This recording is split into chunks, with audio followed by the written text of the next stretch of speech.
Yesterday my life was filled with rain, sunny. You smiled at me and never meant the same. Oh, the dark days are gone and the light days are here. My sunny one shines so sincere, sunny one so true.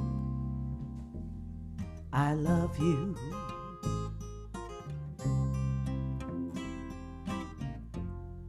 Sunny, thank you for the sunshine bouquet.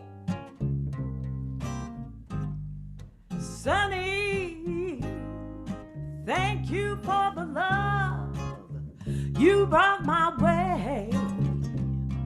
You gave to me your all, and now I feel 10 feet tall. Sunny, one so true. I love you.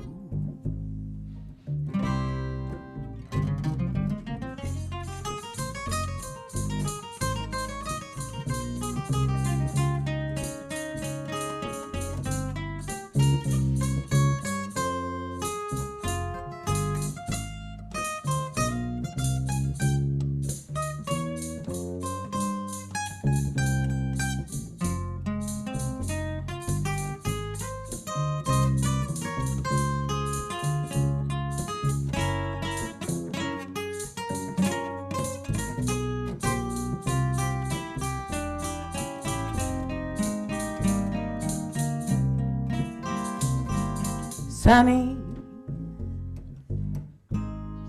thank you for the sunshine bouquet. Sunny, thank you for the love you brought my way. You gave to me your all, and now I feel 10 feet tall. Sunny, one so true. I love you. Sunny, one so true. I love you. Sunny, one so true.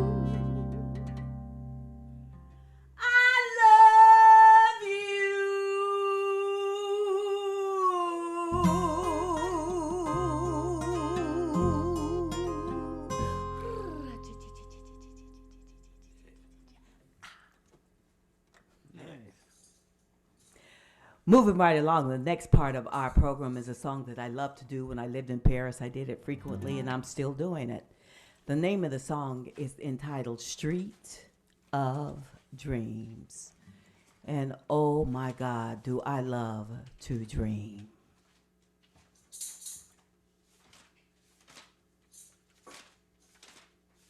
Hold up here. You all set? Yeah. Ready. All right. But I was cool. 1, 2, 3, 4.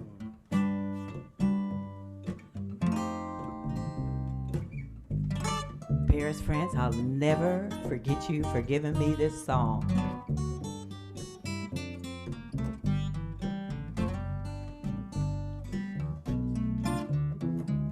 Love laughs at a king.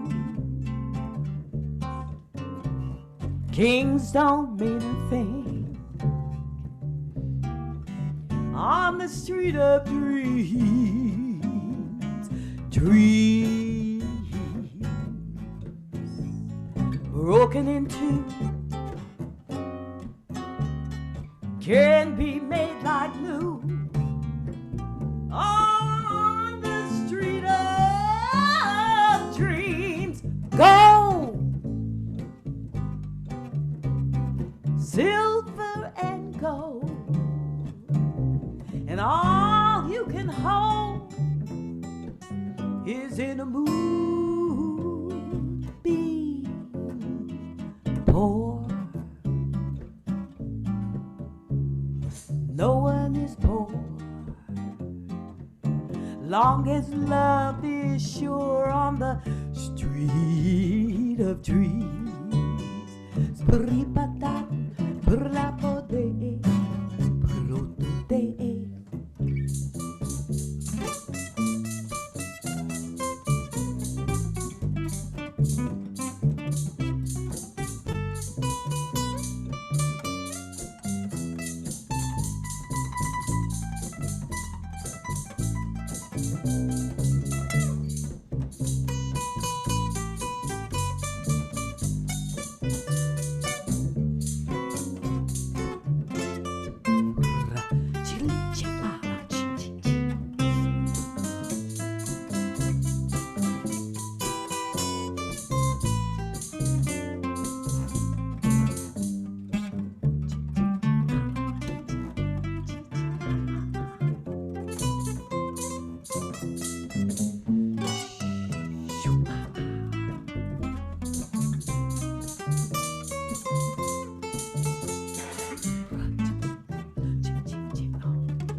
Dan Haley on the guitar. Love laughs at a king. Kings don't mean a thing on the street of dreams. Dreams broken into can be made like new on the street of dreams. Gold, silver, and gold, and all you can hold is in a mood be poor. No one is poor, long as love is sure on the street of dreams. On the street of dreams. Oh yes, the street of dreams. I want to go to a place where I can get away from the misery, the suffering, the pain, and the grief, and the politics that I see daily. It makes me mad. I want to cry sometimes. I don't understand. I want to cry. Yeah.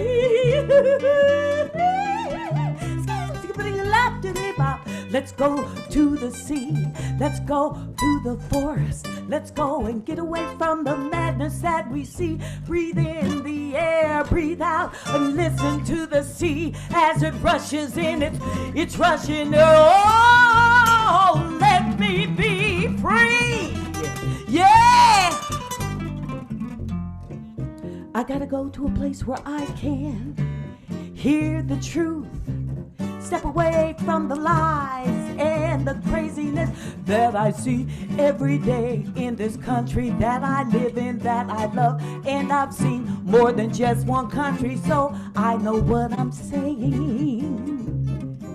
Oh, Lord, let us be free from hypocrisy. Street of dreams.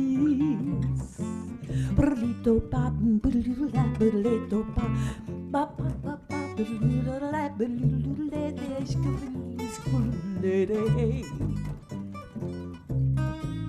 street of dreams, street of dreams, street of dreams.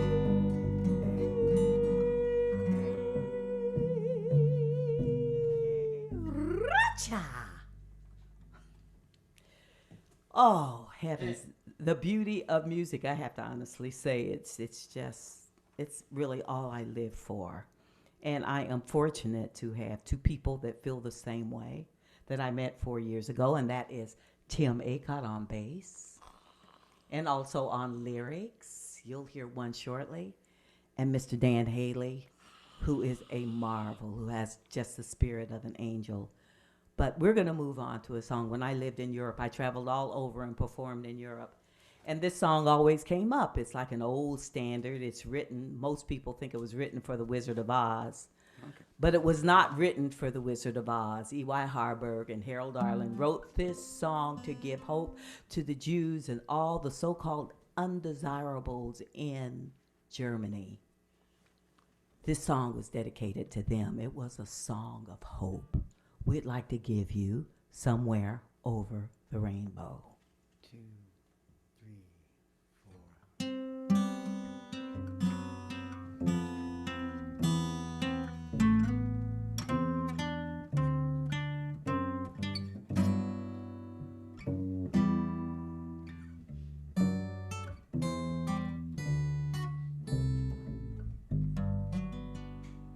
When all the world was a hopeless jumble, and the raindrops tumble all around,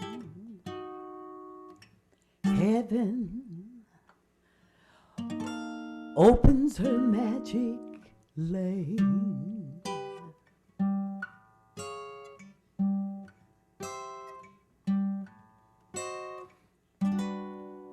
When all the stars brighten up the skyway, there's a rainbow highway to be found, leading from this window pane to a place beyond the sun. Just somewhere beyond the rain, somewhere over the rainbow, way up high.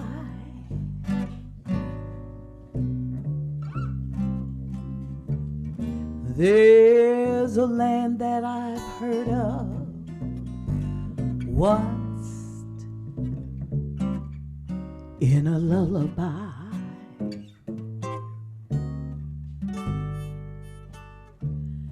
Somewhere over the rainbow, skies are blue.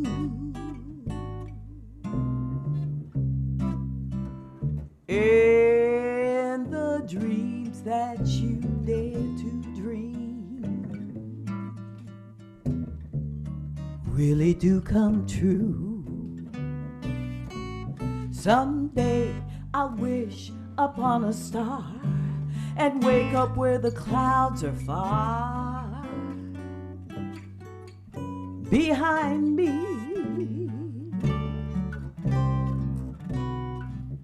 where troubles melt like lemon drops way above the chimney tops.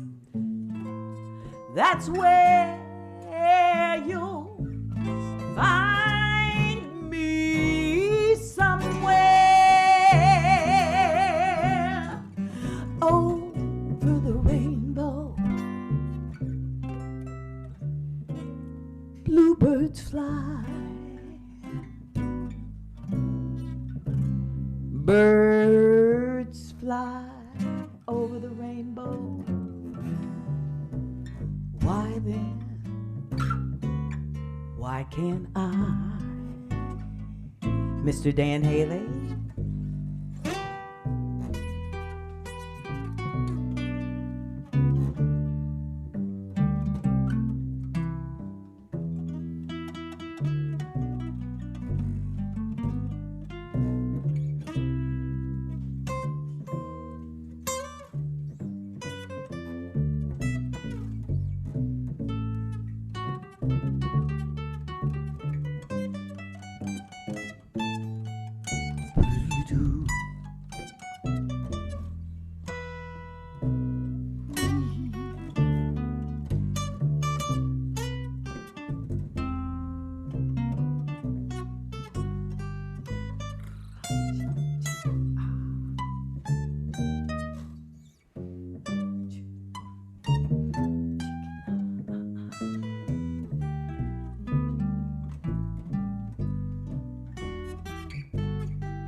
Someday I'll wish upon a star and wake up where the clouds are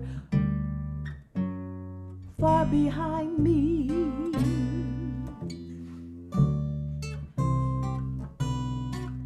Where troubles melt like lemon drops away above the chimney tops.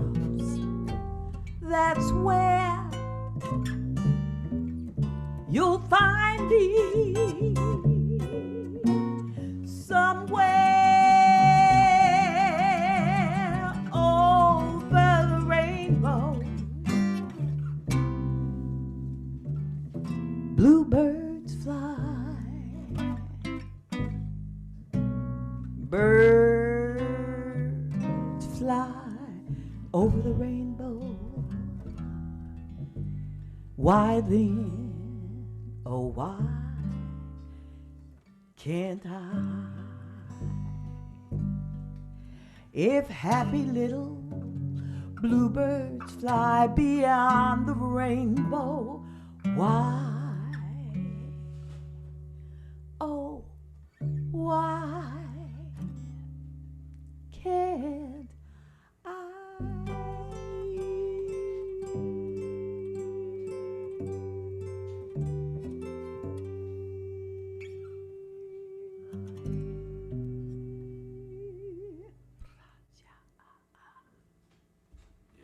Somewhere over the rainbow. It was really a lot of fun living in Europe for 18 years. It really gave me another perspective on everything. And that song was, I couldn't believe it wasn't written for The Wizard of Oz. But this next song we would love to give you is very, very special. It was written when? Tim, was this written in the 50s? 50s, 40s? Shout, Sister, shout. Shout, Sister, Shout is the name of 1940s. Yeah, sometime in the 40s, something. So sure. we would like to give you Shout, Sister, Shout, but let me please announce the fact that the lyrics, we revamped the lyrics so that they would fit the times. They were written by Mr. Tim Acott. So here we go. Shout, Sister, Boogie,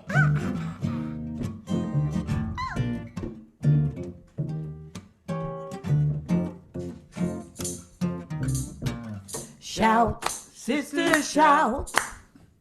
Shout, sister, shout. Shout, sister, shout. Tell the whole world what it's all about. When I listen to the news every day, it fills my life with dismay. That man in the White House is nothing but a fool. I think it's time we send him back to school. You see some people dress so fine, spend $1,000 on a bottle of wine. Other folks living on the street don't have a coat and nothing to eat. Oh, shout, sister, shout. Shout, sister, shout. Shout, sister, shout. Tell the whole world what it's all about. Prisons full of young black men. Soon as they get out, they're thrown back in. Can't find a job, can't go to school. Now what in the hell are they supposed to do? Working my job every day. And every week I get paid. Don't know what I'm gonna do. Can't pay the rent or the groceries too.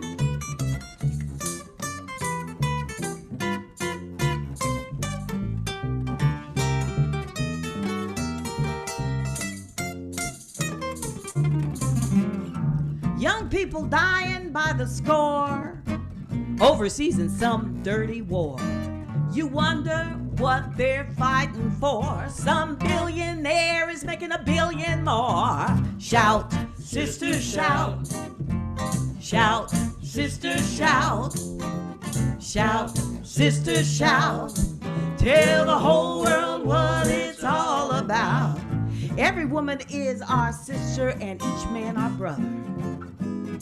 We're here to take care of one another, share the load, share the work, and live in peace and good health. We all have the right to decent pay, enough to eat, and a place to stay. A place that's safe and out of the cold. Care when we're sick and care when we're old. Shout, sister, shout. Shout, sister, shout. Shout, sister, shout. Tell the whole world what it's all about.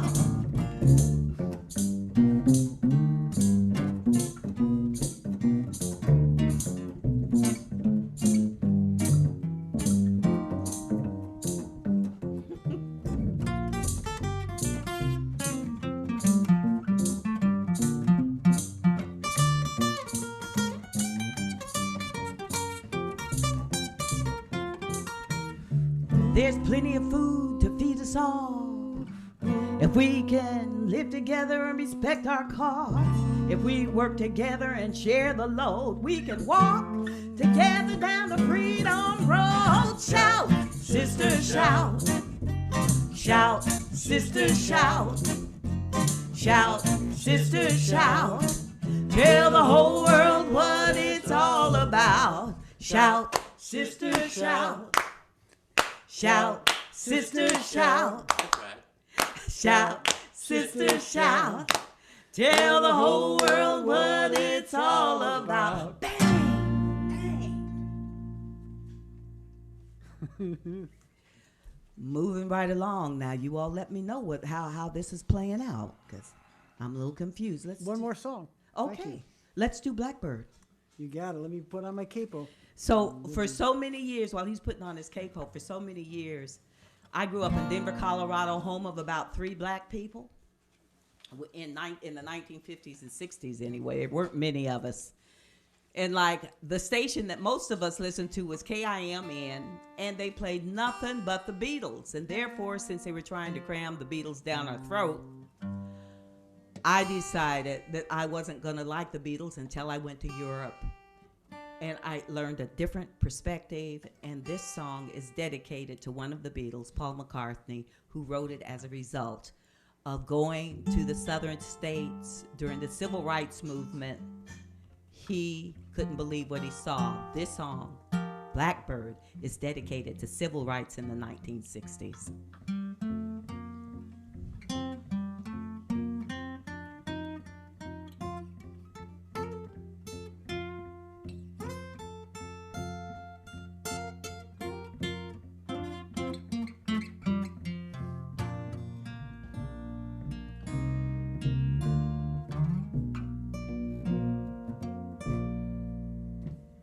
Blackbird singing in the dead of night. Take these broken wings and learn to fly. All your life you were only waiting for this moment to arrive.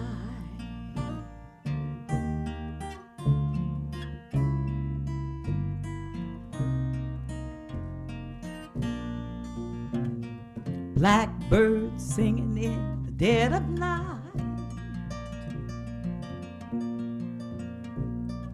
Take these sunken eyes and learn to see all your life. You were only waiting for this moment to be free. Blackbird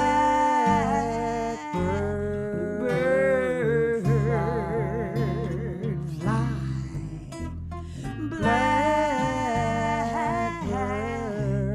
Blackbird fly into the light of the dark black night.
That's Mr. Dan Haley.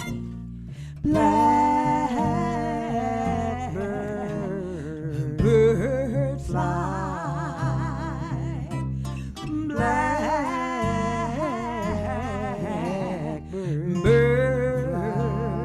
fly into the light of the dark black night.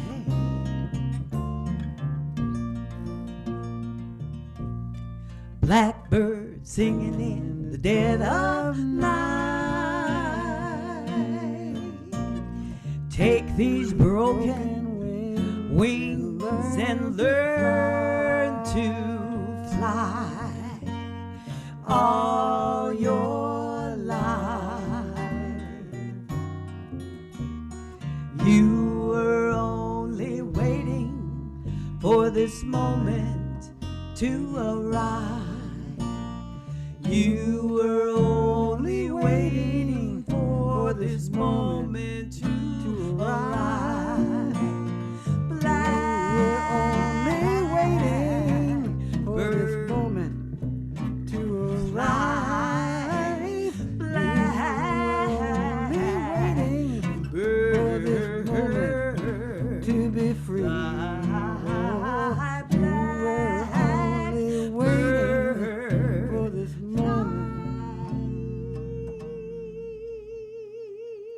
Blackbird fly.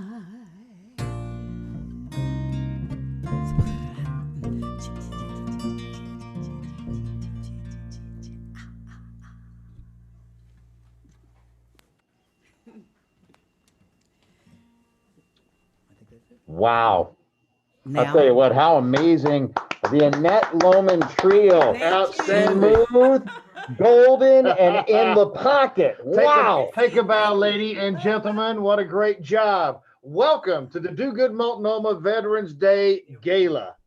My name is Terry Boyd, Brian Shannon, do the morning show on 92.3 KGON. And we are proud to be a part of this evening. We learned about Do Good Multnomah a little over a year ago from a friend of the show who was a listener that was having some struggles and was almost homeless in his own right. It was an interesting story. His name's Maynard, by the way, a Marine and a hardcore proud Marine who said he was on the verge of becoming houseless, but there was no help for him until he became houseless. And he asked us if there was anything we could do to help out. And we literally Googled and found dogoodmultnomah.org. Placed the phone call, said, look, we've got this listener. He's in dire straits. Is there anything you can do to help? Well, of course, we didn't know it. Yes, they can do a lot to help. A 3-tiered program, as a matter of fact, to help transition these veterans back into their own self-sustained lives. As a matter of fact, Johnny was the first person we got to talk to. He came down, we hung out. Next thing you know, man, this is about a year and 3 months ago. They wrapped their arms around us, but more importantly, we got an opportunity to wrap our arms around them. And it meant a lot to us. Both of my grandfathers are veterans. My father was a veteran, and my son is presently in the Middle East in the Army, serving as we speak. And a little update on Maynard. He's out there with a job. He has been helped. Thank you, Do Good Multnomah. So the whole thing has come wonderfully full circle, and we know that you're eager to help as well. Now, here's the bottom line. We need your help. I don't care if it's $1, if it's $5. We're trying to get the 92.3ers in step with us. That means maybe you donate $9.23, $92.30, $923, right? We go on and on. Anybody from Nike want to put 92,300? Come on with. It's all right. It's easy to do. You can text Do Good Now to 44321. You can Venmo as well at Do Good Northwest. Make it really, really easy. Look, you've seen enough of us for now. You've heard enough from us. You need to hear their story because it's amazing and how dogoodmultnomah.org got started. What a success story. Take a look at that video.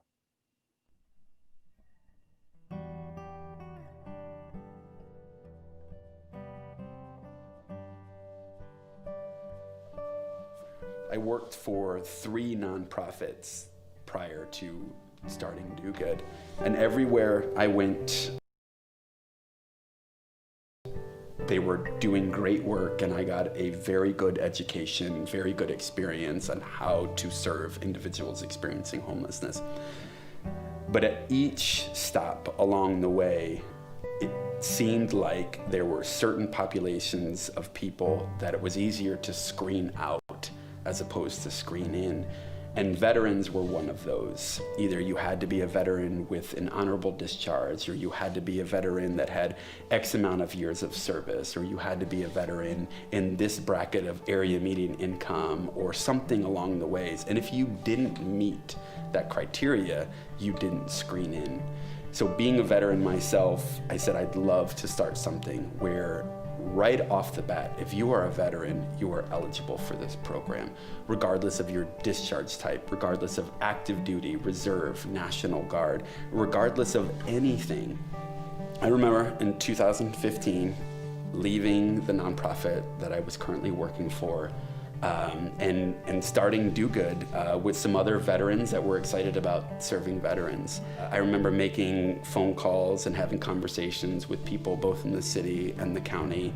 And it was right around this time in November where the weather starts to turn in Portland, and they say, hey, we could use some more emergency shelters. And if you want to do a veteran-specific emergency shelter, find a space, find a community partner and a space, and we will give you an opportunity.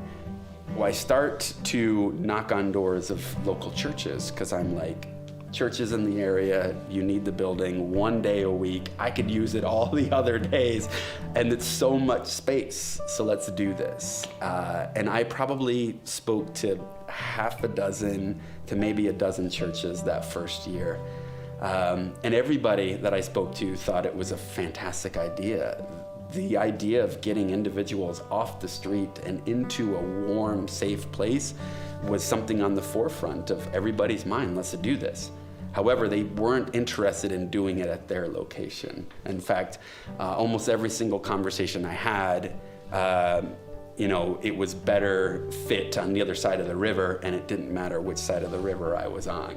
Finally, I remember speaking to one pastor in a church downtown, and he was like, okay, let's do this. And I was like, for real? I was waiting for a no, but he was adamant. He's like, yeah, this is what we want to do. Let's do it. And I remember the fire marshal doing their walkthrough, and they said, okay, yeah, we can do this. In this location, you can serve 13 individuals. And I remember being so frustrated.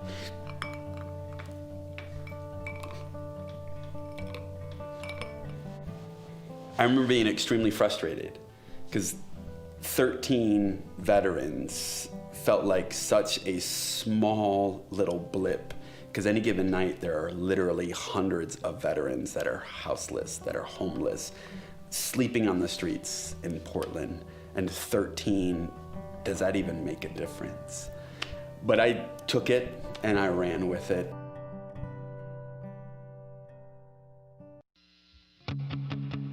I can't do this work by myself. I mean, I probably would have tried. A lot of the veterans are extremely private and they're respectful, and I want to respect them. And so being a participant in our program is almost like charity for a lot of these folks. And I want to serve these individuals. I want them to feel safe and comfortable. And the last thing I will ever do is exploit a participant, exploit a veteran just to get $1, to get any sort of funding. I could care less if I didn't get another donation, if that donation was tied to the exploitation of our veterans and our participants. So you won't see a lot of faces in the videos. You won't see a lot of faces in our social media and our website, because it is the mission, it's the purpose of serving the veteran. It's not the particular individuals and the faces attached for any other purpose other than, and then we get to serve them. We serve them, we know who they are. Our staff have an intimate relationship with these individuals. I don't need to exploit these individuals to receive funding. Y East is more than just a shelter for veterans. It's a family. One of our core principles is building authentic relationships with all of our participants. It's not just a job. Each veteran has their own story, and we take the time to honor their journey without judgment. Building trust is possibly the most important piece of what we do at Y East. It allows us to have open and honest conversations with our participants in order to overcome barriers that often prevent people from moving into permanent housing. We take the time to build trust, provide a safe space, and offer opportunities and resources. Many of our staff have lived experiences which allow us to make relatable and deeper connections. We understand that barriers such as substance abuse is often complex, so we take a non-judgment approach and provide tools for recovery without making it a requirement, allowing participants to move forward at a pace that makes sense for them. There is mutual respect between WISE staff and WISE participants. We take care of each other. We eat together, clean together, and share laughs together. Meeting basic needs like providing food and a place to sleep is common, but creating a family environment is what sets us apart and what we strive for.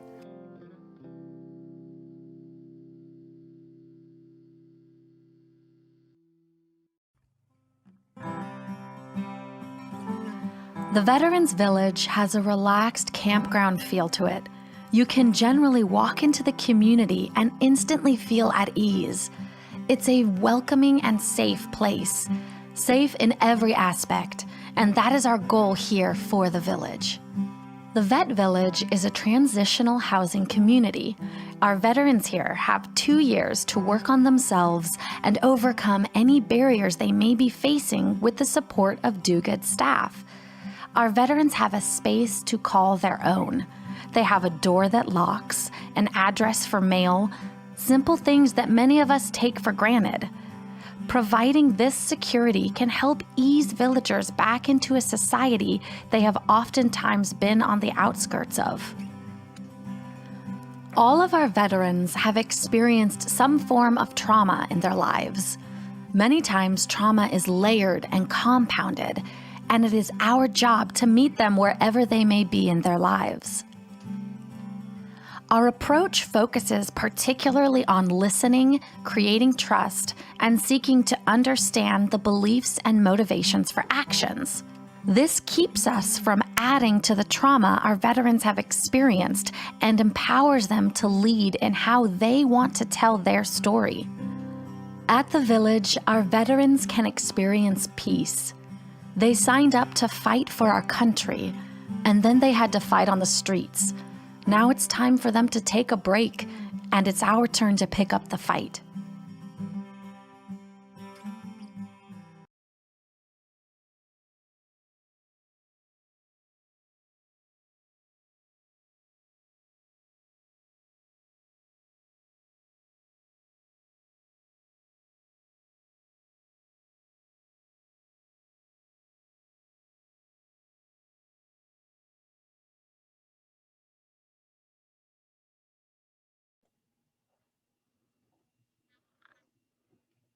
All right, man. I'll tell you what. Looking at the village brings back some memories for us, right? A couple of weekends ago, ourselves and Ryan Castle, our midday whiz and program director, did a tour of all three facilities. And I got to tell you, the Vet Village was one of my favorites with all those individual homes and the pride that these veterans took in their each pod. I think that's all awesome. But you know what the highlight was? Evie the bulldog. Come on, let's be honest. She runs the place. One of the veterans there had the most adorable bulldog puppy, Evie, and she just melted everybody's heart and just a real morale booster at the facility. So I hope you grab one of these. It's mandatory, whatever your pleasure might be. And there's a real reason behind this.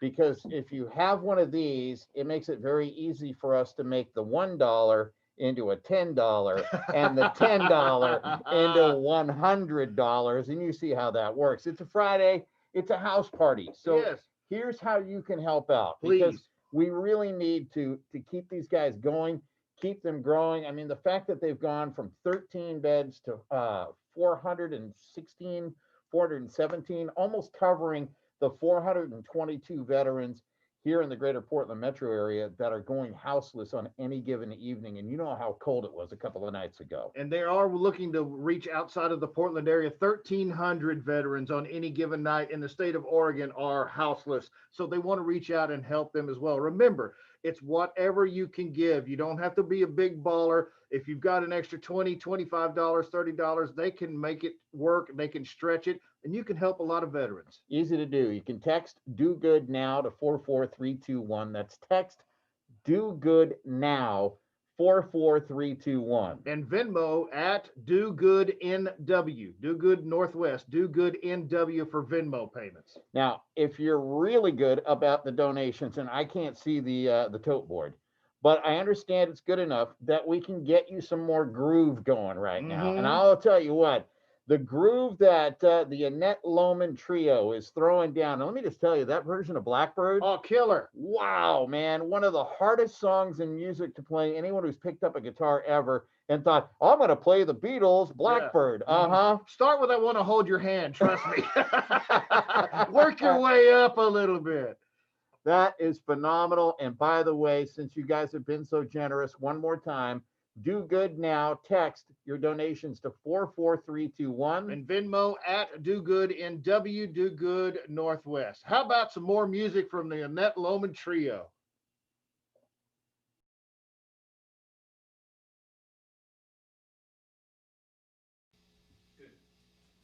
We're happy to be here with you and hope you have success on your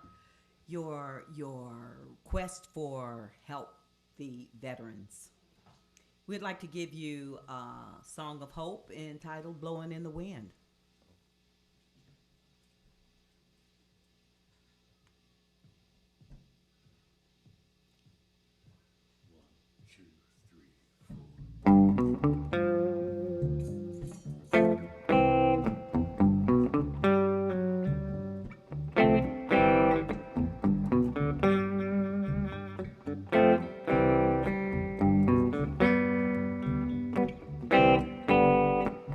How many roads must a man walk down before you can call him a man? And how many seas must a white dove sail before she sleeps in the sand? How many times must a cannonball fly before they're forever banned? The answer, my friend, is blowing in the wind. The answer is blowing in the wind.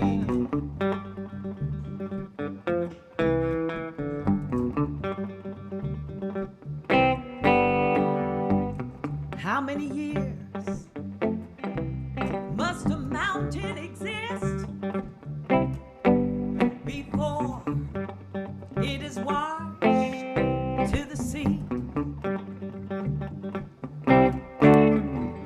How many years must some people exist before they're allowed to be free? How many times must a man turn his head and pretend that he just doesn't see? The answer, my friend, is blowing in the wind. The answer is blowing in the wind.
How many times can a man look up before he sees the sky? And how many lies can one man tell before he can hear people cry?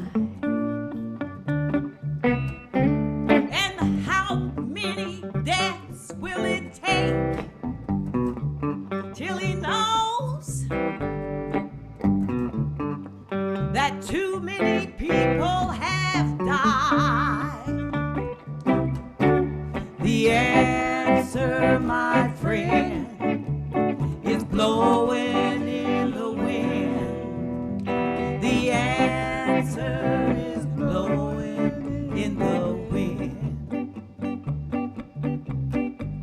The answer, my friend, is blowing in the wind. The answer is blowing in the wind. It's blowing in the wind. Blowing in the wind. Blowing in the wind.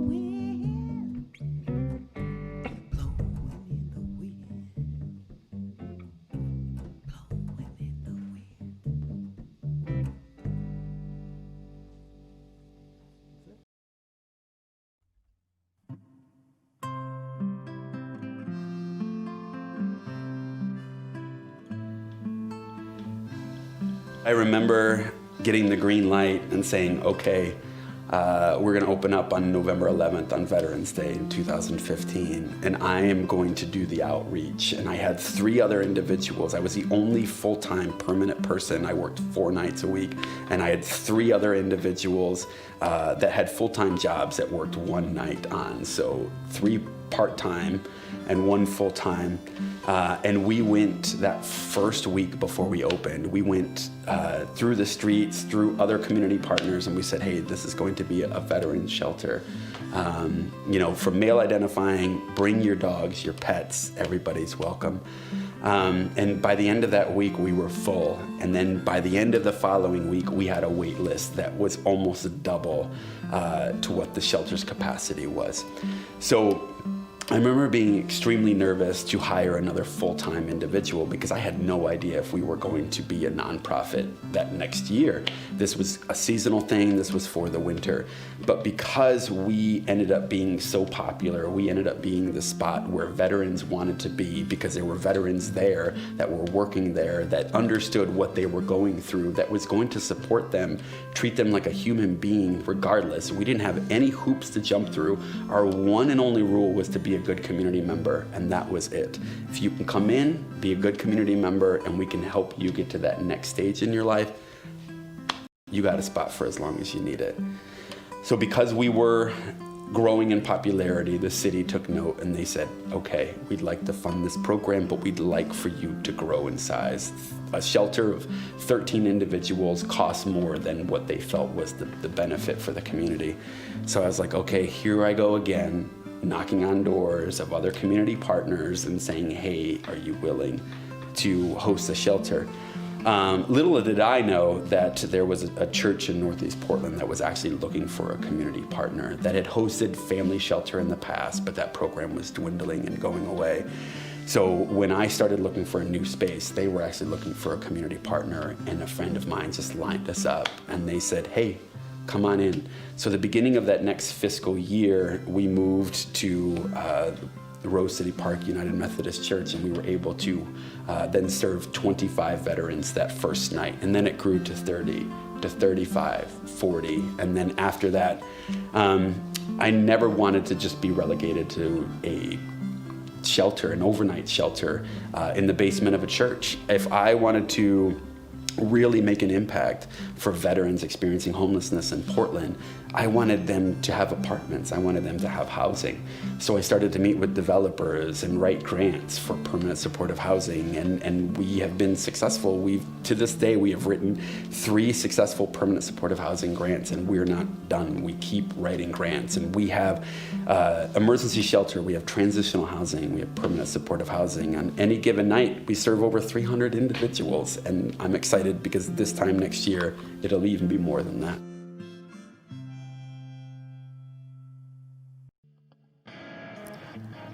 Sandy Studios is a unique program at Do Good.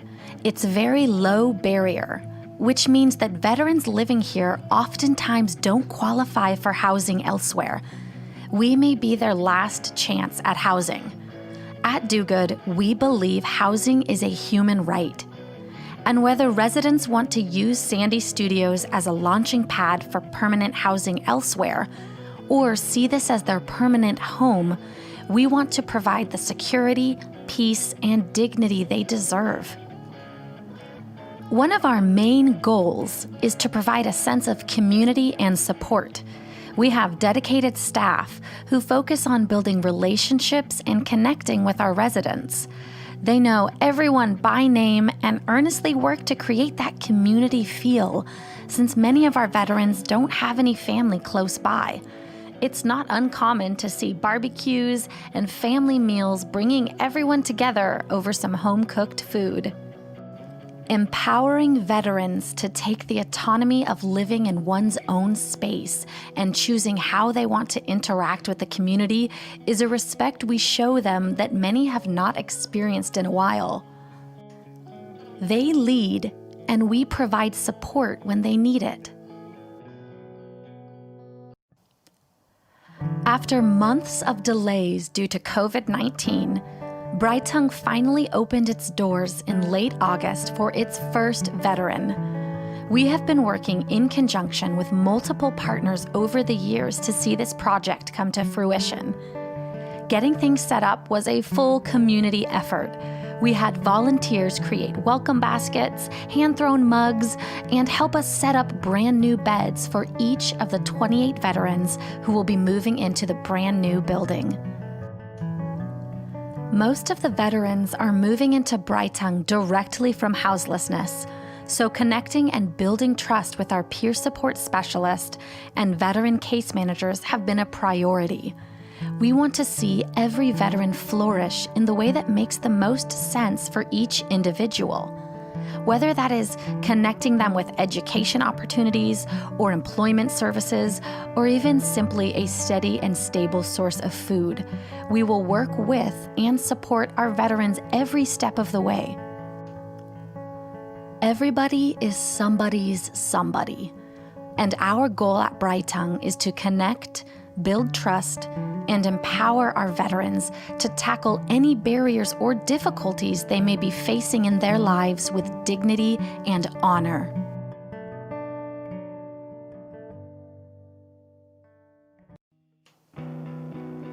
As our second Clackamas County program, Clayton Moore was born out of the need to provide veterans in that county with permanent, stable, and supportive housing. Veterans who move into this building have the opportunity to stay forever if they choose, and we have the opportunity to create and build a veteran community. The support we are able to offer at Clayton Moore is extensive and caters to the needs of each veteran and their family. It includes case management, peer support, and an on-site social worker who provides one-on-one sessions and group clinical sessions. We reach out but fully respect each individual's boundaries and work with their timelines and needs.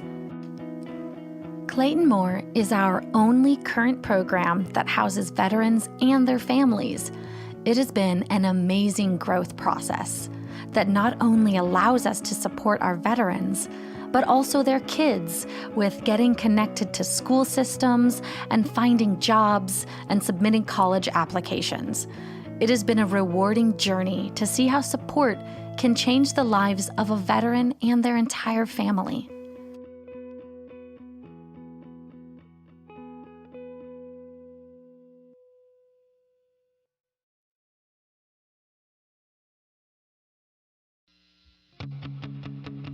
can't do this work by myself. I mean, I probably would have tried to, but as we grow, we need to continue to find skilled, talented, compassionate individuals that care about the individuals that we're serving. Without that, this doesn't work. Without the immense compassion, the big heart behind the staff that do this work every single day, this unthanked work every single day, we wouldn't be nearly as successful as we are. You know, again, I can write successful grants, we can get funding, but unless we have participants that feel heard, that feel validated, unless we have veterans that feel comfortable and safe walking through the door and saying, you know what, I have finally found a program that I feel like I belong in, we don't exist, and we don't give the opportunities to continue to grow. So I cannot thank the staff enough for showing up every single day, for loving these individuals, these residents, these participants in the way that they do, to hear our resident stories because their narrative, their story counts, and to hear the voices and to build goals based on what our residents and our veterans want and need. I can sit here and say, you know what I think is best for you is X, Y, and Z, but that doesn't matter. What matters is what our veterans need in support and where they want to be, and I want to help them achieve that. I want to help them get there, and our staff do an amazing job at doing that every day.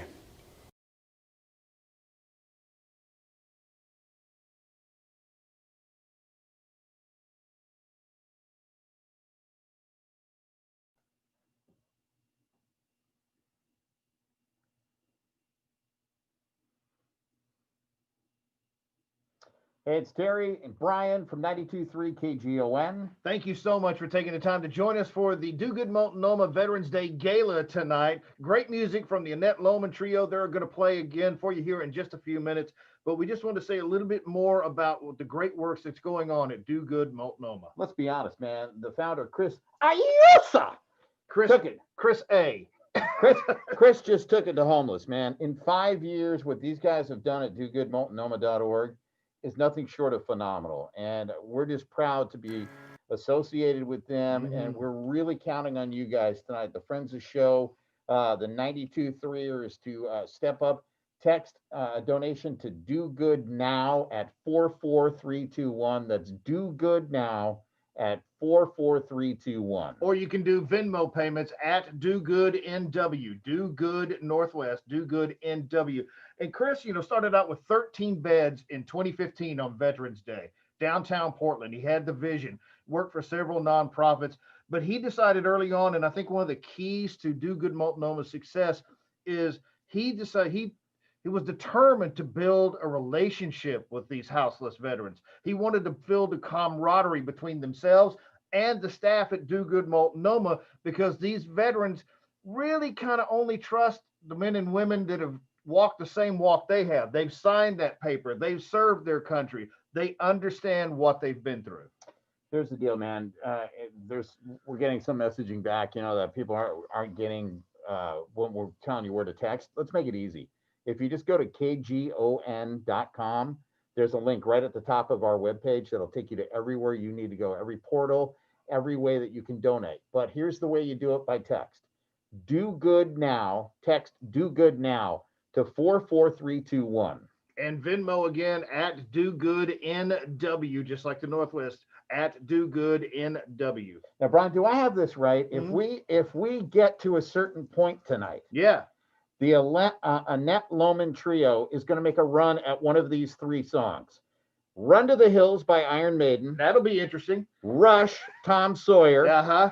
Or A Little Groove of Motown. I don't know which one, but I love all three of those choices. Right. So come on, man. Let's get this money. Let's help these vets, and let's change some lives. Speaking of the Annette Lowman Trio, boy, do they sound good. It is a silky smooth groove. And here they are to do Eruption, You Really Got Me by Van Halen. I'm just kidding. Take it away, you guys. Ooh, we're here with you. Woo! We're going to give you a song entitled I Wish I Knew How It Would Feel to Be Free. Nina Simone, I met her when I lived in Paris. She scared the hell out of me. I wish you all the best for tonight.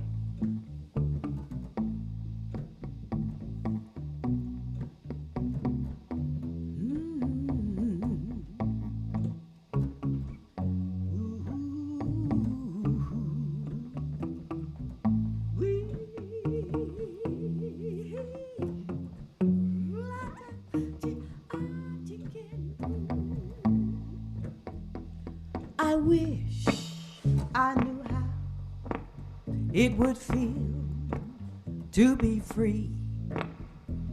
I wish I could break all the chains holding me. I wish I could say all I'd like to say. Say it loud, say it clear, for the whole world to see. I wish I could share all the love in my heart. Remove the bars that keep us apart. I wish you could know what it's like to be me. Then you'd see and agree that every man should be free.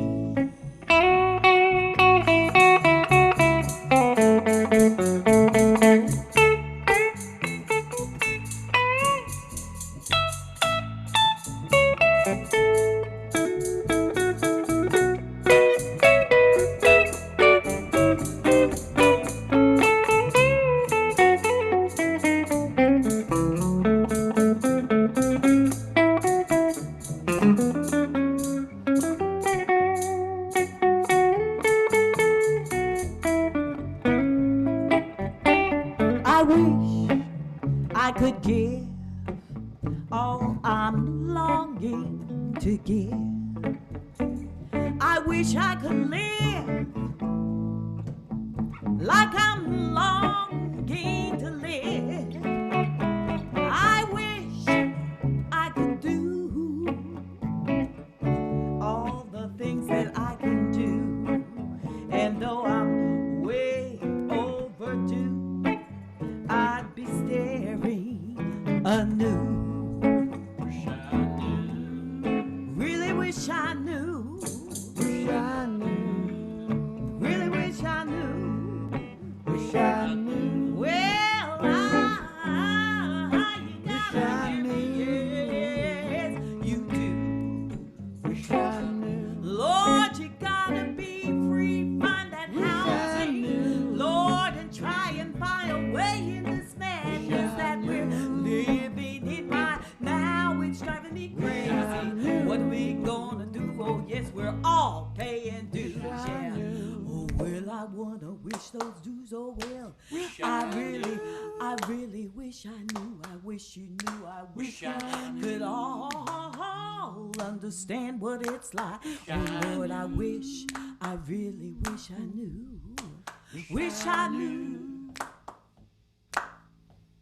I wish I knew. I wish I knew, Lord. Wish I knew. I wish I could find a way to help you too. Wish I knew. Lord. Wish I knew. I really gotta say I do. Wish I knew. It would be impossible for us to talk about all of our amazing programs and not acknowledge the COVID-19 pandemic and the impact it has had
It would be impossible for us to talk about all of our amazing programs and not acknowledge the COVID-19 pandemic and the impact.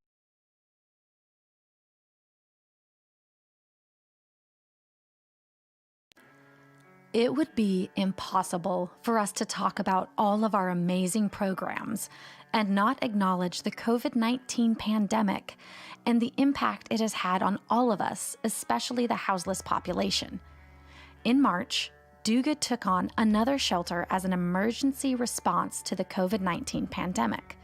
In a matter of 3 days, we hired over 20 new staff members and set up a completely new shelter with the goal of creating a safe and socially distanced space for people experiencing houselessness while we navigated the ever-evolving COVID-19 environment. Do-Good also answered the call to create an entirely new outreach program at the request of Clackamas County, reaching out to houseless communities and individuals who were particularly vulnerable to COVID-19 and connecting them with hotel rooms to keep them safe and sheltered away from the virus. Over the course of a few months, both programs evolved and shifted into new, more sustainable models. We currently run 2 motel shelters for individuals who are considered to be highly vulnerable to COVID-19 in Multnomah County. As part of this program, we're focusing on empowering individuals to move into permanent housing. Each site has case managers and housing specialists who work directly with participants and guide them through the process while addressing barriers that might keep them from housing. Having regular access to a shower, regular access to clean clothes, having your own private space, knowing you will have 3 meals a day, these things that seem minor to most can transform the lives of someone who has gone without those basic needs. In Clackamas County, our Metro 300 program connects our case manager with individuals who are highly vulnerable to find housing and secure a voucher to pay for rent for up to 1 year as these individuals become empowered to support themselves on their own. Do-Good has stepped up to the many challenges that we faced in 2020. In September, we were hit with a major windstorm that caused fires all across the state. 2 of the larger fires pushed several of our programs and staff into evacuation zones, and the smoke from the fires ravaged the valley for more than a week, causing the air quality to become beyond hazardous and effectively shutting down parts of the valley during that time.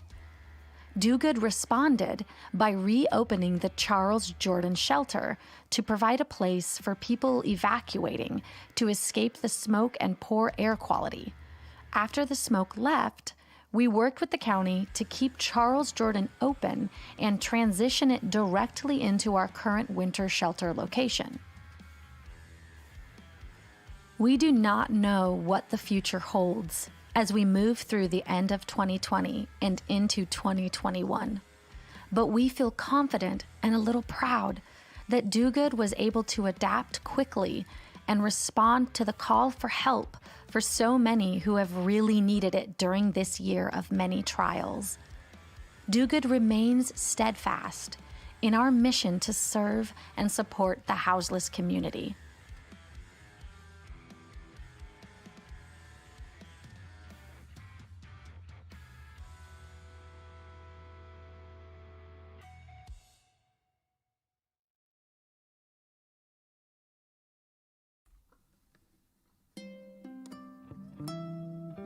The IDEA team stands for Inclusion, Diversity, Equity, and Anti-Racism. IDEA team is so important because we have so many organizations that are trying to be involved, or they just say they're involved. The IDEA team actually has action behind their words. Yeah, I see IDEA team as an opportunity, as a platform to bring about change. to provide a voice to folks who have been historically marginalized and pushed to the side. It gives space, safe space and community to our current employees and an opportunity to talk about uncomfortable things that we're dealing with, and allows us to enact some changes that maybe our other coworkers might not see and our directors may not see, but we see as necessary parts to a successful organization. We in Do Good, we're diverse. We have lots of staff, participants from different backgrounds, and it's important to just accept everyone for who they are, not discriminate, not just put them aside or judge.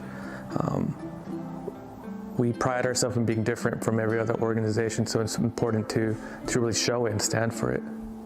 The IDEA team represents main foundation of Do Good, that we are about inclusion and diversity, equity, and anti-racism, and that those things are not just a side hustle or a project, but those things serve as the foundation for a lot of what Do Good does and how we do our work. Do Good's very supportive of the people that work here. They make you feel empowered. You're always learning something new on the fly. Even if you feel like you don't know what you're doing, you'll learn at some point, and somebody's gonna always be there to not necessarily hold your hand, but be there to like, you got this, you can figure this out. And with the IDEA team, we're just taking that and taking it to a whole nother level with all the issues that are going on in the world.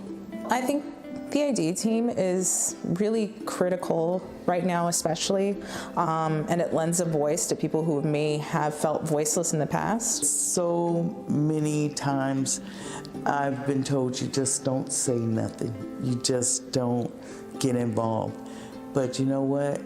Now it's time to stand up and be a voice, and so that's why I wanted to join. With things that have happened in current events, when we look at George Floyd, when we look at Breonna Taylor, when we look at the cultural moment that we are in, these issues are not just going to go away. It takes real intentional action and real focus to change things, and to change things for the better. Do Good is set apart for a lot of reasons, and one of those things is we prioritize treating people with human dignity and respect. And so the IDEA team just further informs that, it expands that, it more so like defines what that actually means. But as a whole, Do Good carries that value, and the way that we serve people is modeled around that. We're not just a name. We are trying to make a difference, and we're trying to work for change.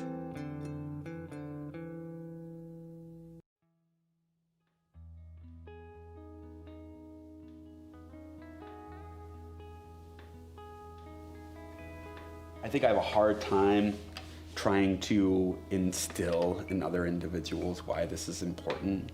I can talk about why it's important to me as a fellow veteran. Seeing veterans that are currently homeless and currently struggling, and I want to be a resource, I want to be a network, I want to be a support for those veterans. If I wasn't a veteran and I saw veterans that were experiencing homelessness, I'm not sure how I would feel about that. I don't know what that pull would be, but probably what I would say is these individuals, majority of them now, because the folks that were drafted in Vietnam, they're starting to age out. But all of the other individuals that we see that have gone to Afghanistan and Iraq and some other places, they all volunteered. They all volunteered to support this nation, to make a difference, to keep our principles and our ideologies the same, to safeguard what you find, just on your daily life, like to keep that going, regardless if you agree with it or not. Those are privileges that we have on a daily basis, and they signed up, they volunteered to help safeguard those privileges. And I think on just that understanding, the community should look at every single individual, regardless of if they've seen combat or not, as heroes.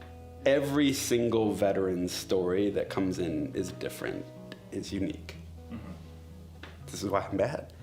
I get really emotional.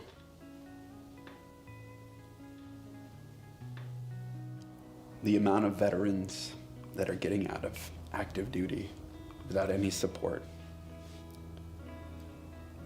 without any loved ones, is growing. The amount of veterans that are leaving active duty with PTSD and other afflictions is growing. It's not getting better, it's getting worse.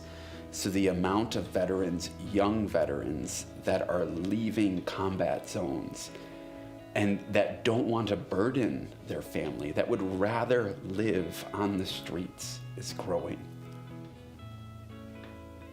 I believe that housing is a human right, that everybody should be afforded housing. Affordable housing, safe housing. Our veterans in particular should be afforded that right and then some. They should never, ever have the fear or worry or concern of living on the street, that I don't have a place to go to. They should have a place to go to, and then the support system to know that their housing is always going to be safe and stable, regardless of whatever they're battling or going through. The fact that we are going to different countries and combat areas, and we are putting our life at risk for individuals such as, you and I, we didn't ask for that, but they volunteered for that. And I think we owe this debt of gratitude. And again, housing to me is one of those basic human rights, and in particular for veterans. If there is a population out there that just sort of propels to the top, it's veterans, absolutely.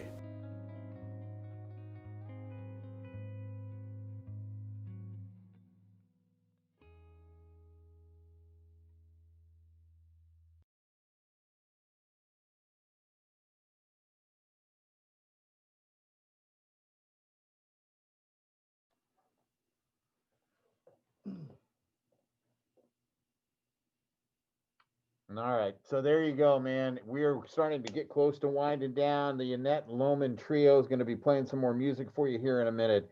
But let's talk about reality. Yeah. Monday, when you got up and you started your day, maybe you had to go to the grocery store, maybe you're lucky enough you're going to work or whatever the case might be. You remember how cold it was on Monday morning? Yeah. The walk to your car, you're freezing. You get inside your car, the steering wheel's ice cold. You had to chip ice off the windshield. I did, and my hands got all covered with the frost and got really cold. But by the time I started the car and 10 minutes later, whatever, I was toasty on my way to work. Well, these houseless veterans, they're dealing with that cold and that chill 24/7. And it's been that way all this week. And the next week is nothing but rain and more cold. We've got to help these people. Any given day in Portland, Oregon, there are over 400 houseless veterans on the streets. They've done their time. They've served their country. They've had to sleep in uncomfortable positions while they were being deployed and served. When they get home, they should be taken care of, and they should be warm, well-fed, and comforted. And know that they have a future. I mean, some of the vets that we met in our tour that we took, I guess it was 2 weeks ago, we went to all three of the facilities. Wonderful human beings. All they needed to know is that somebody cared, man. And the bottom line is it's time for all of us to step up and take care of the men and women that have taken care of us. You can text a donation right now. Do good now. That's do good now, 44321. Or if you'd like to use Venmo, you can do @DoGoodNW, like Northwest, @DoGoodNW. Any dollar amount helps. If you've got $20, you've got $200, whatever you can throw into the kitty. I guarantee you, Do Good Multnomah will stretch it out to get the most bang for the buck and reach as many houseless veterans as they possibly can. Just real quick, while we're in the middle of doing this, we haven't said a shout out to this guy tonight, but Matt Hunter, Magic Matt Hunter, who's been doing everything behind the scenes. And we've seen it because he's been dealing with, I'm going to guess, 3-year-old, 4-year-old daughter, somewhere in that too. Wow. And a budding musician, because every time he's trying to focus, she's grabbing his guitar, jumping in his lap, and just doing a fantastic job. And it really is a wonderful break in the tension that we're feeling here tonight collectively as a group, because we want to help as many veterans as we can. You know, there's 422 veterans houseless on any given night in Portland. The fact that they're up to 413, 415 beds already, that's from a 13-bed start. Thank goodness there was a guy by the name of Chris A, who had this vision back in the day. Like we said, 2015 Veterans Day, he opened the first one downtown with 13 beds. And his vision has always been not only just to give them a safe place and a warm place to sleep that night, he wanted to gain their trust, earn their trust, be their friend, and show them all the programs that are available to them to get them off the street and back into a home with job training. And he's done a fantastic job. They've got about a $3 million budget. So we've got to raise some money to help move these programs along and keep this vision alive. Let me make a challenge to you. It's Friday night. Maybe tomorrow you get up in the morning, you go get a fancy coffee. Look, the fancy coffee purveyors, they'll survive a day without you getting your fancy coffee. That fancy coffee will do wonders. $5 does an enormous amount with these guys. It will feed, and for the entire day, a houseless veteran. $5. That's how far they can stretch the money. So like we said, any dollar amount. You don't have to be a big baller, but if you are, we love you. Come on with it. You can text it to Do Good Now 44321. Do Good Now. Text that to 44321. Venmo, easy to do. Everybody's got it at Do Good Northwest. That's Do Good NW. And of course, we told you earlier, you can always go to dogoodmultnomah.org. All the info's there. And you can also go to KGON.com. We'll get you all linked up. All I know is, man, we're on a mission, just like these brave men and women have been on missions their entire life. Their mission for them is to get back to what they know as normal. And normal shouldn't be sleeping on a freezing cold, wet, rainy Friday night. That's just not okay. Terry's grandfathers were veterans. My father was a veteran, and my son is stationed in the Middle East right now on deployment in the United States Army. It's very special. If you have had a veteran in your family, honor them by giving what you can to Do Good Multnomah tonight. And everyone that has donated, thank you. Yes. Thank you so much for helping us change lives. And I'll tell you, we've seen it firsthand. It is one of our proudest moments to be involved with dogoodmultnomah.org. Thank you so much to Johnny, who took our phone call, came out to the studio, hung out with us, and told us about the whole program. Kim, who's been working diligently behind the scenes. Man, it is just a wonderful organization that is so plugged in because it is veterans helping veterans. Makes a perfect connection, man. Do what you can. One more time, text Do Good Now to 44321 or at Venmo at Do Good NW. Not sure where we're going here. I think we're going to some videos, if I'm not mistaken. One more video. It's about continuing the mission. We've talked about missions. We're all on this mission together. Take a look.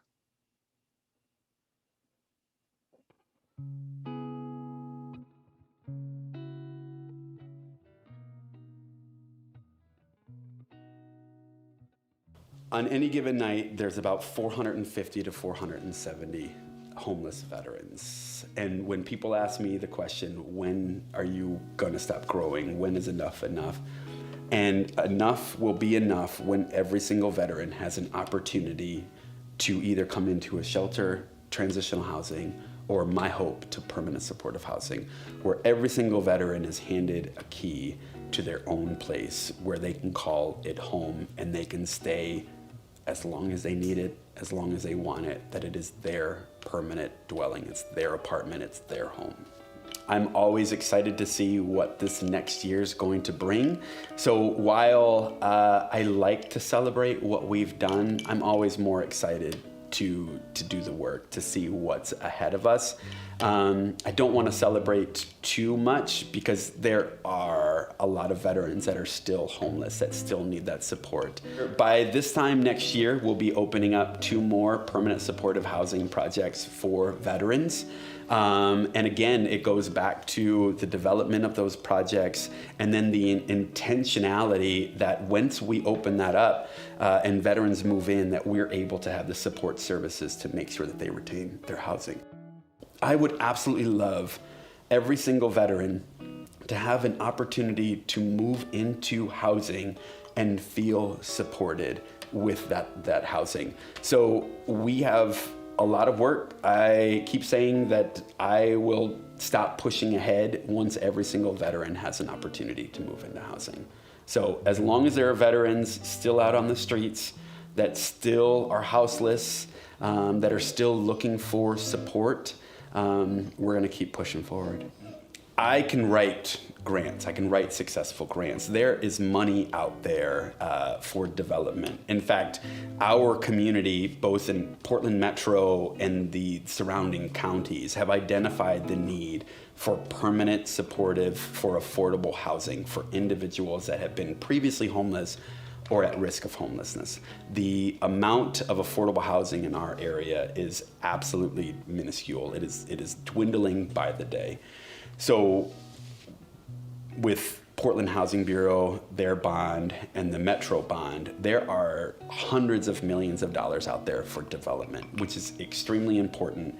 I can write a successful grant for development. What I don't have, and what the community is having a hard time realizing, is the need for support after individuals are placed into housing.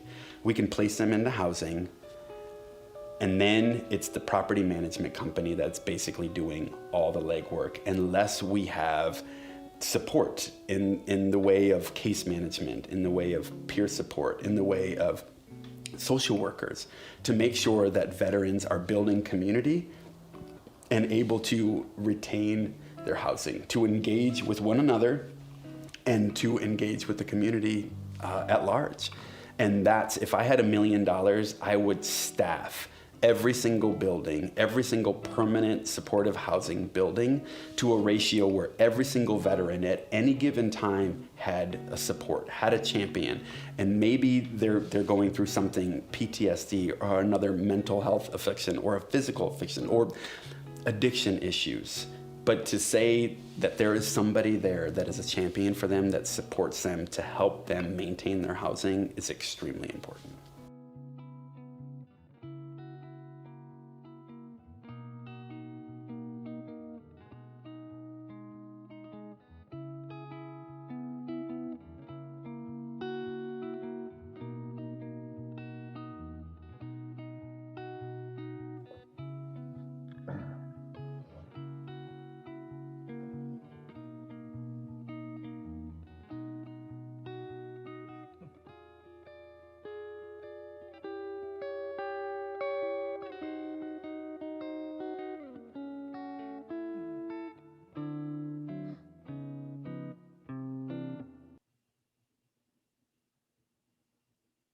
Well, we hope we've inspired you tonight as much as DoGoodMultnomah.org inspired us to get involved with them. They are the real deal. That's the best way we can tell you. You can tell from all the videos and the people in them telling their stories what an important program this is for the Portland area and soon to be for all over Oregon. So we really appreciate your support tonight. One last ditch effort. Text Do Good Now to 44321, whatever you can donate. Venmo at DoGoodNW. That's Venmo at DoGoodNW. Look, it really does add up. It really makes a difference. What they can do with $1, what they could do with $10, what they could do with $1,000. It's all about getting counseling and all kinds of things for vets that deserve every single thing we can hand to them. That's just the bottom line. And, and our hearts go out to Kim, Johnny, Matt, Chris, the executive director, everybody at Do Good. Thank you so much for allowing Terry and myself to be a part of this. And please listen to us next week on the morning show, Terry Boyd's World, 5:30 to 9. We'll give you some tallies, who won the auction items, that Metallica library on vinyl, the one Hardwire, their latest album, autographed by the band. We'll give you updated on how we did tonight. And thank you from the bottom of our hearts for all that you've done for these great people.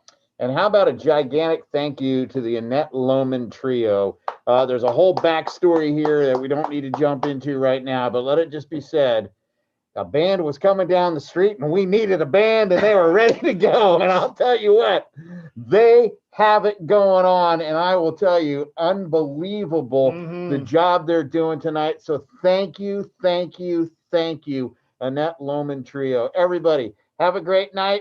We will see you on Monday morning. All right. we're on. Hey, we're back again. We're going to give you one light jazz standard. It was written by Cole Porter, entitled Night and Day. 1, 2, 3, 4. Big side. Good.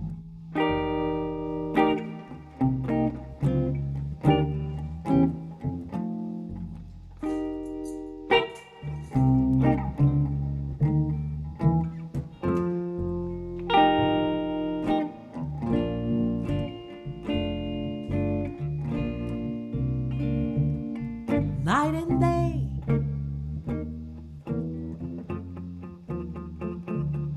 you are the one.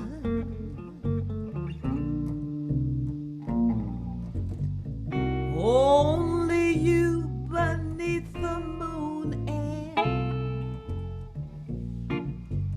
under the sun, whether near to you or far. It's no matter, darling, where you are. I think of you night and day.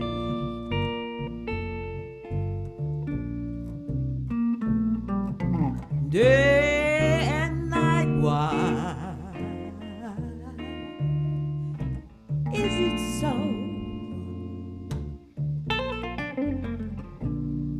that this longing for you follows wherever I go? And in this roaring traffic's boom, and in the silence of my lonely room, I think of you night and day.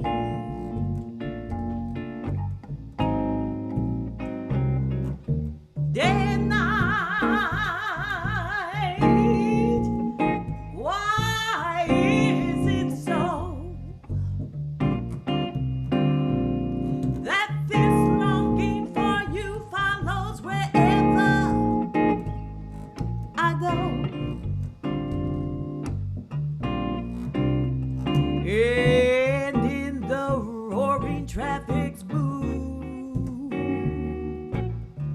and in the silence of my lonely room, I think of you night and day. Shoo-loo-doo-ba-dee-boo-boo.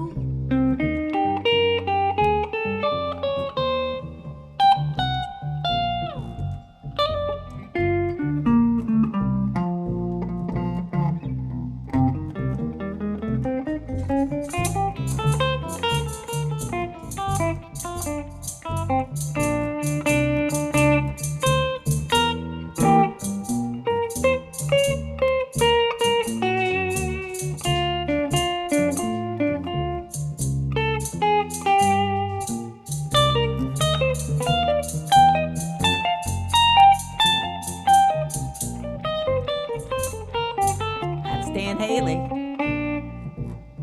Night and day,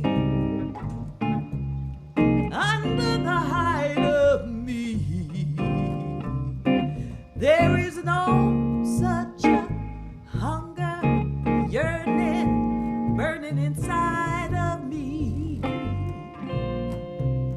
And this torment won't be through until you let me spend my life making lots of love to you. Day and night, night and day.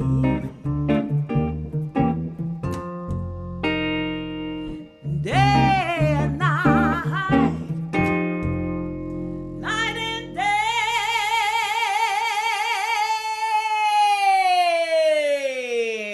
Ah!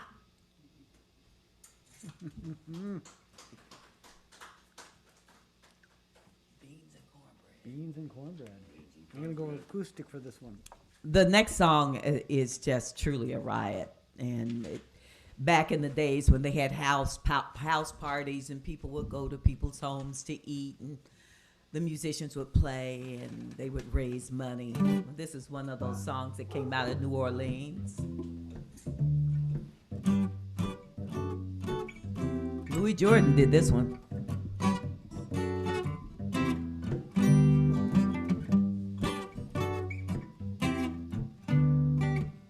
Beans and cornbread had a fight. Beans knocked cornbread out of sight. Cornbread said, now that's all right. Meet me on the corner tomorrow night. I'll be ready. I'll be ready tomorrow night. I'll be ready. I'll be ready tomorrow night. Beans and cornbread, you ain't straight. You better wake up or I'll gas your gate. Been in this pot since 2:30, swelling and puffing and coming due. Meet me on the corner. Meet me on the corner tomorrow night. Meet me on the corner. Meet me on the corner tomorrow night. Now I'll be ready tomorrow night. I'll be ready tomorrow. That's what Bean said to cornbread. You always get mad at me and I'm not mad at you. I'll be ready tomorrow night. Yeah. Beans grabbed cornbread by the toe. Bean said, cornbread, let me go. Cornbread said, I'll lay you low. I'm gonna fight you, you so-and-so. Meet me on the corner. Meet me on the corner tomorrow. Fight. Meet me on the corner. Meet me on the corner tomorrow. Meet me on the corner tomorrow night. And I'm gonna beat the hell out of you. Meet me on the corner tomorrow night. Meet me on the corner.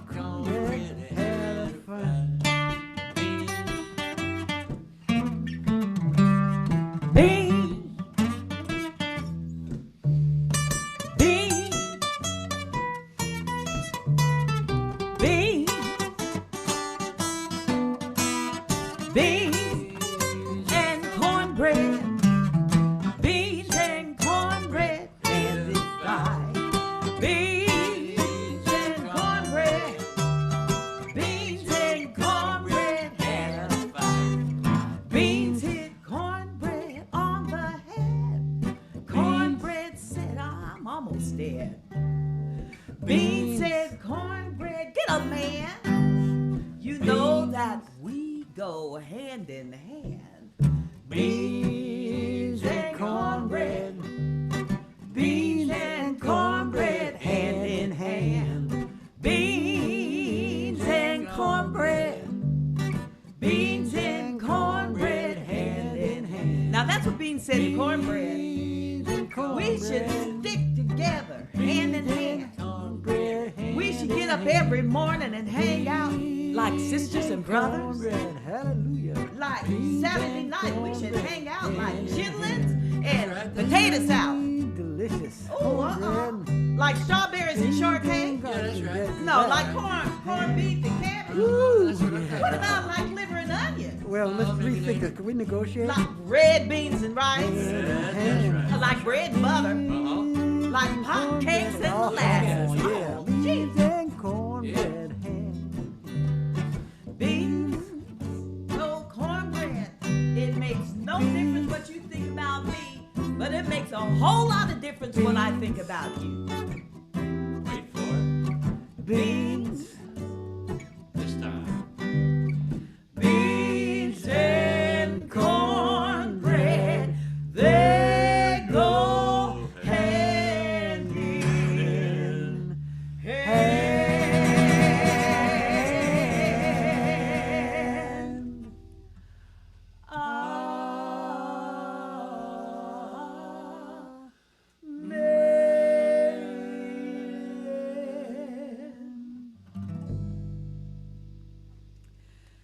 That was a cover of Louis Jordan, and man, Yabba Dabba Doo. Yeah, that one definitely gets a Yabba Dabba Doo.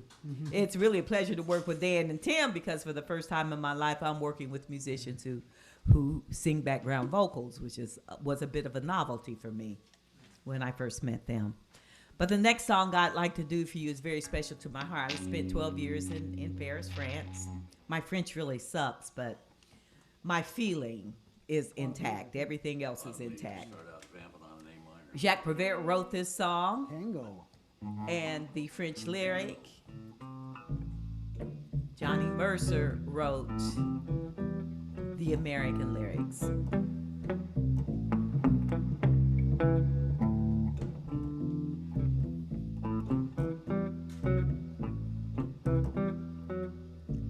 The autumn leaves drift by my window. The autumn leaves are so pretty in red and gold. I see your lips, the sunburned kisses, those sunburned hands I used to hold. Since you went away, the days grow long, and soon I hear winter song. But I miss you most of all, my darling. When autumn leaves start to fall. Come on, Dan.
C'est une chanson qui nous aime.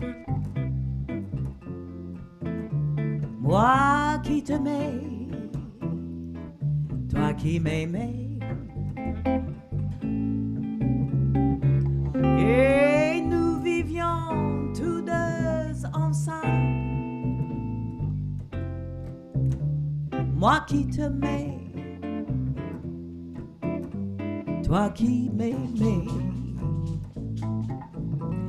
Mais la vie sépara ceux qui s'aiment. Tout doucement sans frais de bruit. Et la mer efface sur la sable des pas des amants désunis,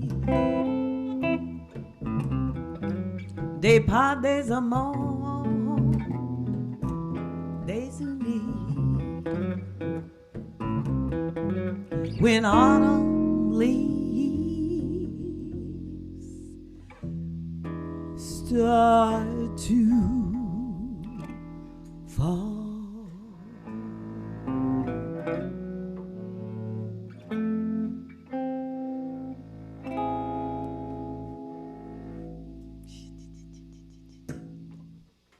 Autumn leaves. Thank you. It's nice to hear the applause back there. That makes us feel good. The next one, the Creator has a master plan. One that we just recently sort of took on. I wish I didn't have a 71-year-old memory, but I forget the lyrics, so I'm using an aid up here. Favorite song is Leon Thomas. Hey, okay. Yeah, Leon Thomas is beyond wonderful. Great singer. Indeed.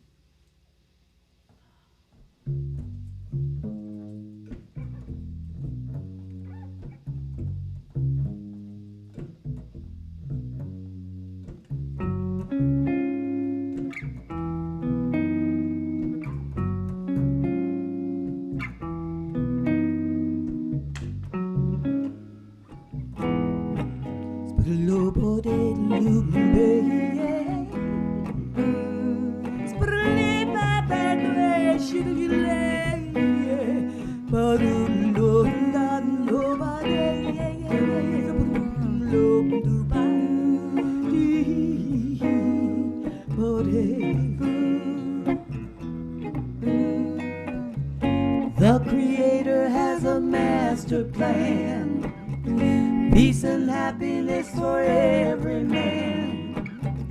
The Creator has a working plan, peace and happiness for every man. The Creator has but one demand: happiness, happiness, happiness, happiness throughout the land. There was a time when peace was on the earth, and joy and happiness did reign, and each man knew his worth.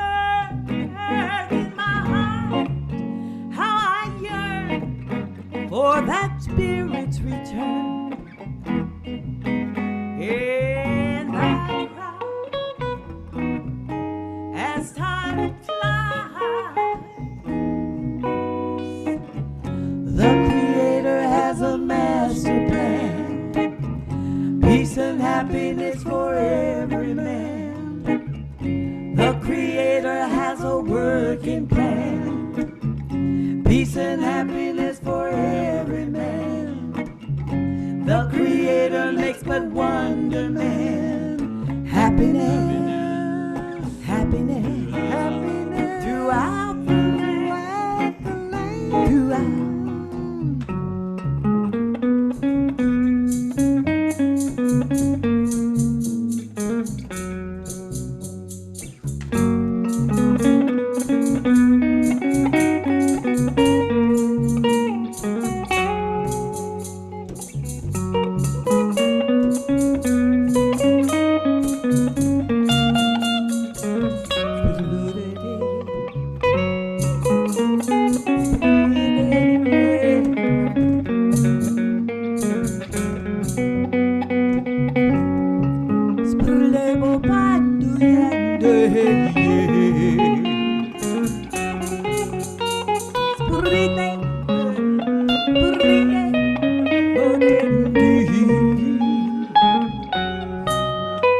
There is a place where love no longer shines, and rainbows are the shadows of a presence so divine, and the glow of that love lights the heavens above, and it's free. Can't you see? Come with me. The Creator has a master plan, peace and happiness for every man.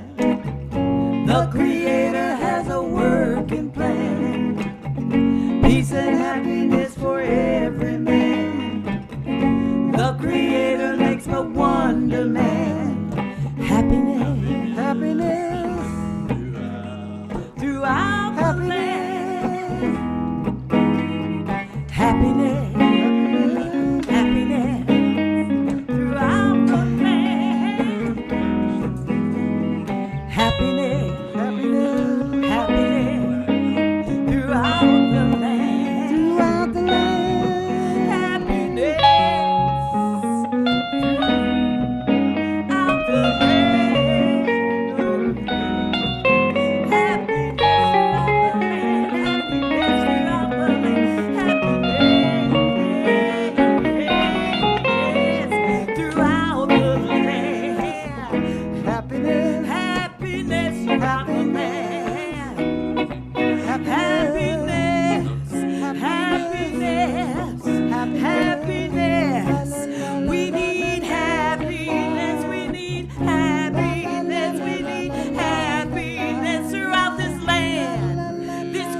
Gotcha.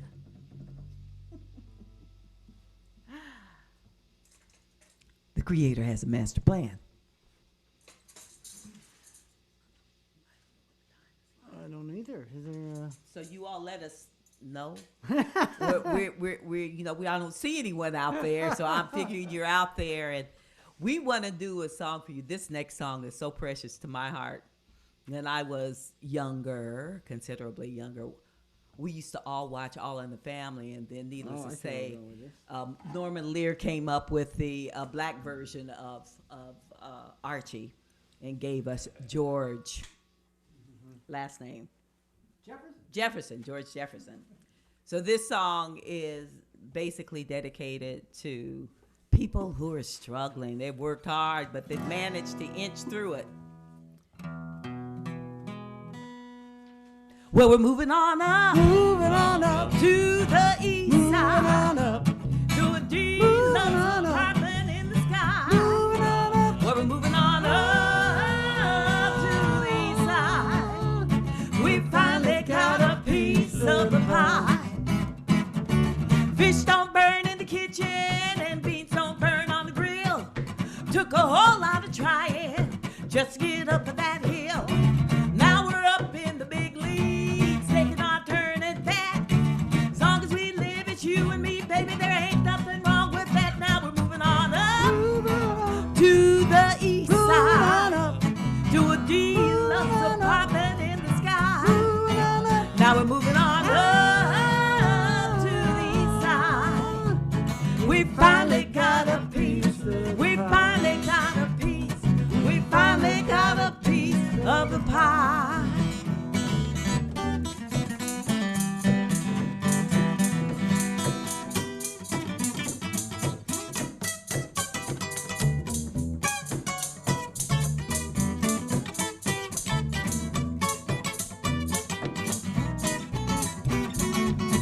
Moving on up, moving on up, moving on up, moving on up.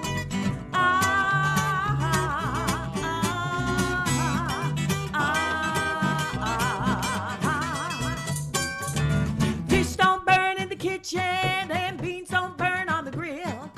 Took a whole lot of trying just to get up that hill. Now we're up in the big leagues, taking our turn at bat. As long as we live, it's you and me, baby. There ain't nothing wrong with that. Now we're moving on up to the east side, to a deluxe apartment in the sky. Now we're moving on up to the east side. We finally got a piece. We finally got a piece. We finally got a piece of the pie.